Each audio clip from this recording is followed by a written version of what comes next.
جو ہاف آستینوں کے بلاؤز پہنے، کپڑے پہنے، یہ سب باہیں دکھے، ساڑی اس طریقے سے پہنے کہ پیڑ دکھے، پیڑ دکھے. ہماری لڑکیاں اسکرٹ پہن کر کالج میں اور اسکولوں میں جائیں، یا اتنا چست ڈریس پہنے کہ ان کے بدن کا نشیب و فراز دکھائی دے رہا ہے. یہ سب ننگی ہے، ننگی ہے. مولانا عزیز کہہ رہا ہے ننگی ہے.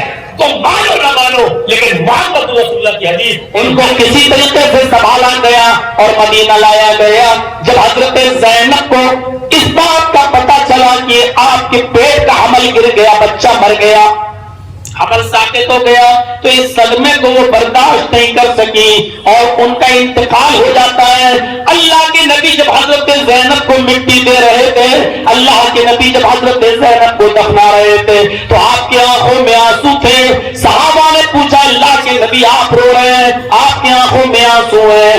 آپ نے فرمایا یہ فرط محبت کے آنسو ہیں جو اللہ نے اپنی اولاد کے سلسلے میں ہر باپ کے دل میں ڈال رکھے ہیں. یہ میری وہ بیٹی ہے زینب جو میرے لیے بہت ستائی گئی ہے، جو میرے لیے بڑی ماں نے کھائی ہے. یہاں تک کہ زینب کے پیٹ میں تیر تک لگ گیا ہے، بچہ اس کے پیٹ کا گر گیا ہے. اس کو پتا چلا تو اس صدمے سے انتقال کر گئی ہے. آج اسلام کے راستے پر، میرے راستے پر میری بیٹی زینب نے اپنی جان بھی دے دی، جان بھی دے دی. اور مدینہ 10 سال رہنے کے بعد جب اللہ کے رسول نے مکے پر فاتحانہ جب داخلہ کیا اور جب مکے کو پورے اپنے انڈر میں لے لیا 10 سال کے بعد، تو آپ نے کہا آؤ معافی مانگو اپنے جرموں کی. کون ہے جس نے ہمارے اوپر جرم کیے ہیں؟ آج ہم ان کو معاف کرنے کے لیے تیار ہیں. ایک ایک کر کے لوگ آتے گئے اور آپ معاف کرتے گئے سب کو، لیکن اپنی غلطی بتاتے گئے.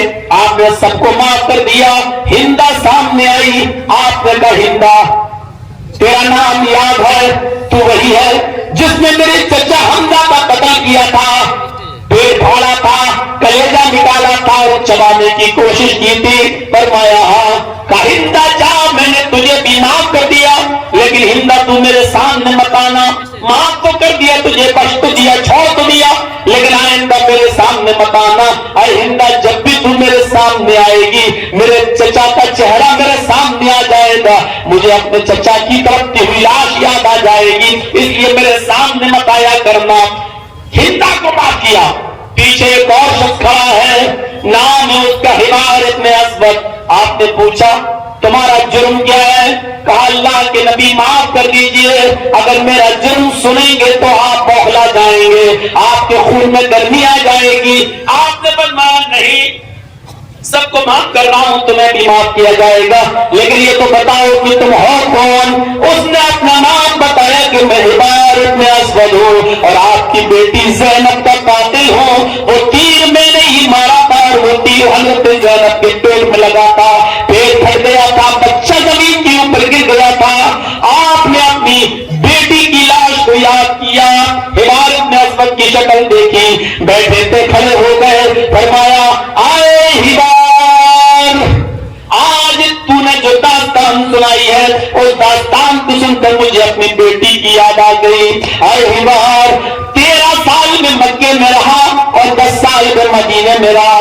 مجھے مکے والوں نے بھی ستایا، مدینے میں پہنچنے کے بعد بھی مجھے تکلیفیں دی گئی، لیکن اے حمار کعبے کے رب کی قسم مکے اور مدینے کی یہ 23 سالہ تکلیفیں اگر ترازو کے پلڑے پہ رکھ دی جائیں یہ مجھے پہنچائی گئی، اگر ایک ترازو پر رکھ دی جائیں 23 سال کی تکلیفیں ایک طرف رکھ دی جائیں. اور میری بیٹی کو جب تو نے قتل کیا، پیٹ میں تیر مارا، بچہ گرا اور میری بیٹی نے میرے ہاتھوں میں گود میں آخری سانس لی. اے بار اس ایک دن جو مجھے تکلیف پہنچی اپنی بیٹی کی طرف کو دیکھ کر، اپنی بیٹی کی تکلیف کو دیکھ کر، اگر وہ ایک تکلیف ترازو کے پلڑے پہ رکھ دی جائے تو اے بار وہ ایک دن کی تکلیف 23 سال کی تکلیفوں سے بھاری بیٹھے گی.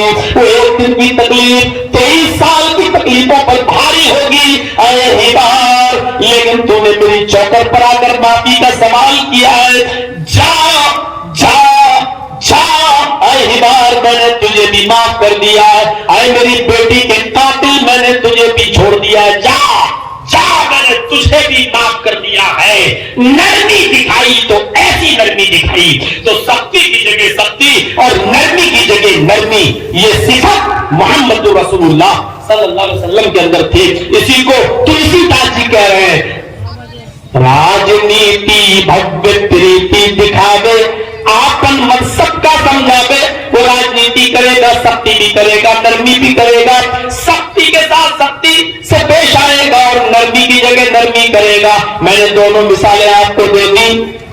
جب تک مدی کویا بنا محمد پار نہ ہویا. جب تک مدی کویا, مد مانی میٹھی اور کویا مانی آواز. سنسکرت کا شبد دیکھیے, مد مانی میٹھی اور کویا مانی آواز. جب تک میٹھی آواز باقی رہے گی, اشارہ ہے قرآن کی طرف, جب تک سریلی آواز باقی رہے گی یعنی جب تک قرآن باقی رہے گا بنا محمد پار نہ ہویا, اس وقت تک بغیر محمد کے کوئی پار نہیں ہو سکتا. یعنی قرآن پر کیسے عمل کیا جائے یہ محمد رسول اللہ بتائیں گے.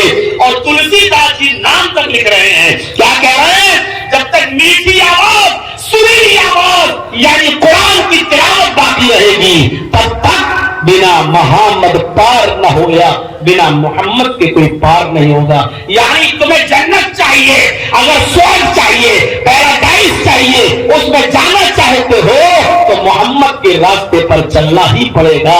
یہ تلسی داس جی لکھ رہے ہیں. میرے بھائیو, اس لیے میں نے کہا وہ سب کے نبی ہیں. ہندو بھائیوں میری نہیں مانتے ہو مت مانو, کم سے کم اپنی کتابوں کو تو دیکھ لو, پڑھ لو. اور جب ٹی وی چینلوں پہ میں کہتا ہوں کہ اس پر ڈیبیٹ کرو تو کرتے نہیں. وہ ڈیبیٹ چل رہی ہے ہوروں کے پاس, 72 ہوروں کے پاس. آؤ نا ڈیبیٹ کرو کہ کل کی اوتار کون ہے, ڈیبیٹ کرو نا نراسنس کون ہے, اور ڈیبیٹ کرو کہ تمہاری کتابوں میں لکھا گیا کہ 12 پتنیاں جس کی ہوں گی وہ انتم رشی ہوگا. آؤ ڈھونڈو 12 پتنیاں کس کی ہیں, آؤ ڈیبیٹ کرو نا اس پر. اس پر ڈیبیٹ نہیں ہوتی ہے, صرف اسلام کو برباد کرنے کے لیے ڈیبیٹ ہوتی ہے اور اس میں کچھ کٹملے پہنچ کر مار کھا کے اور الٹا سیدھا بول کے چلے آتے ہیں. اور یہ وہ کٹملے ہیں, نہ ان کو اہل حدیث لوگ بھیجتے ہیں, نہ دیوبندی بھیجتے ہیں, نہ بریلوی بھیجتے ہیں, نہ جماعت اسلامی کے لوگ بھیجتے ہیں, نہ جمعیت علماء بھیجتی ہے, کوئی نہیں بھیجتا ہے. یہ اپنی مرضی سے 5000 روپیہ لیتے ہیں اور پہنچ جاتے ہیں ڈیبیٹ میں. یہ کسی قوم کے نمائندے نہیں ہوتے ہیں, اپنی مرضی سے جاتے ہیں جہاں سوال جواب پہلے سے سیٹ ہوتے ہیں. یہ سوال ہوگا, یہ تمہیں جواب دینا ہوگا, اور آدھے گھنٹے کے ڈیبیٹ میں لاسٹ میں ہمیں تم 5000 روپے کا ہم تمہیں لفافہ پکڑا دیں گے. یہ پہلے سے سیٹ ہوتا ہے. نام بتا دیا محمد احمد, باپ کا نام بھی ویدوں میں لکھا ہے. باپ کا نام چھتوا پنڈری کا چھوترہمڑ ودم بریتی بھونے شمبھلو وشنو یشس گرہ سمتی پرادربھاپیم. لو یہاں باپ کا بھی نام آ گیا, ماں کا بھی نام آ گیا. اور کیا چاہیے ہندو بھائیوں, جس وشنو یش کے بیٹے کو, جس سمتی کے بیٹے کو آپ ڈھونڈنا چاہتے ہو وہ ہمارے پاس ہے, ہم آج کو دے رہے ہیں, آپ اس کو پہچاننے سے انکار کر رہے ہو. چھتوا پنڈری کا جو برہمن ودمبری انتم رشی برہمن خاندان میں آئے گا. برہمن کس کو کہتے ہیں, برہمن کی میننگ کیا ہے, اللہ والا. برہمن اللہ والا, برہما اللہ, برہمن اللہ والا. محمد رسول اللہ اس زمانے میں برہمن خاندان میں, اللہ والے خاندان میں پیدا ہوئے. وہ خاندان بنو ہاشم, قوم قریش, بڑی اللہ والی قوم تھی اپنے عقیدے کے مطابق. خانہ کعبہ میں جو 360 بت رکھے ہوئے تھے اس کی رکھوالی یہی قوم تھی. اس کی حفاظت کی ذمہ داری, خانہ کعبہ کی ذمہ داری انہی لوگوں کے ہاتھوں میں تھی. اس قوم کے اندر محمد رسول اللہ صلی اللہ علیہ وسلم آئے. اور برہمن کا مطلب ایک اور ہوتا ہے, سب سے اونچی قوم برہمن مانی جاتی ہے. برہمن خاندان میں یعنی سب سے اونچے خاندان میں آئیں گے. عرب کے اندر قوموں کا انبار لگا تھا, لیکن سب سے اچھی قوم قوم قریش مانی جاتی تھی. اور قریش میں بھی سب سے اچھا خاندان بنو ہاشم مانا جاتا تھا. اس خاندان کے اندر محمد رسول اللہ پیدا ہوئے. تو چھتوا پنڈری کا چھو برہمن ودمبری بھاوا نے گھر میں پیدا ہوں گے.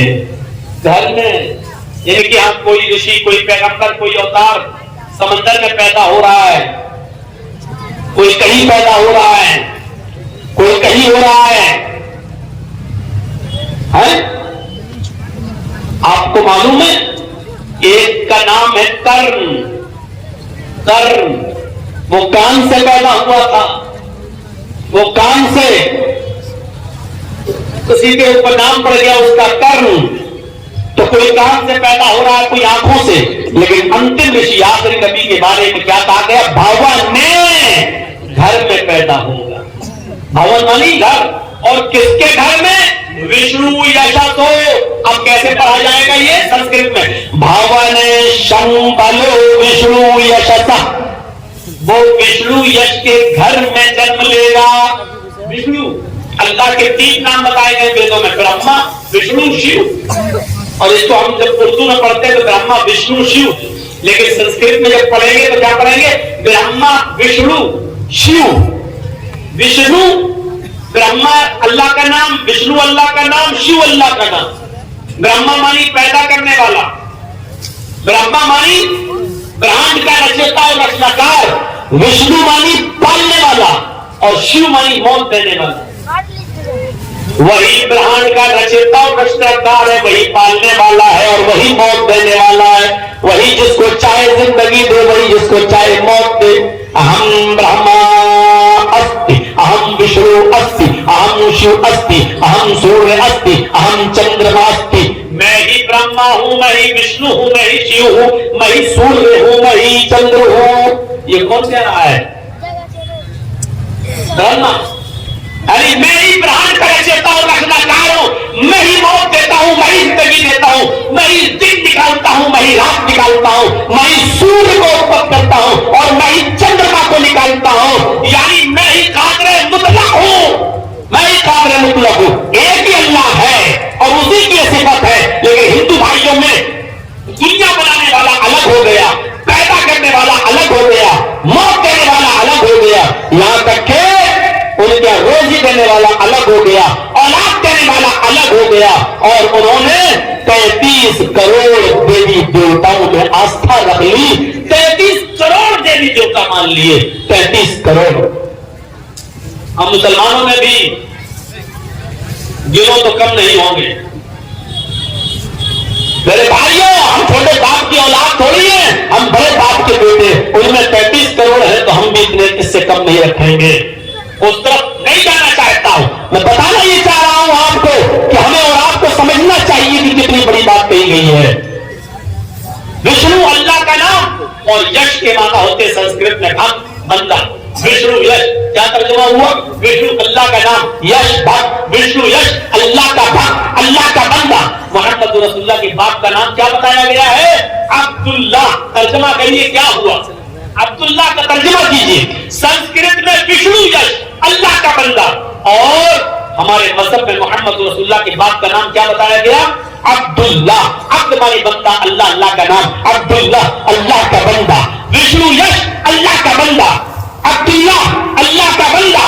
یعنی محمد آخری نبی کہاں آئیں گے؟ وشنو یش کے گھر میں، یعنی عبداللہ کے گھر میں پیدا ہوں گے. یقین کے ساتھ مسلمانوں بتاؤ محمد رسول اللہ عبداللہ کے گھر میں پیدا ہوئے تھے نہیں؟ ماں کا نام کیا ہوگا؟ سمتی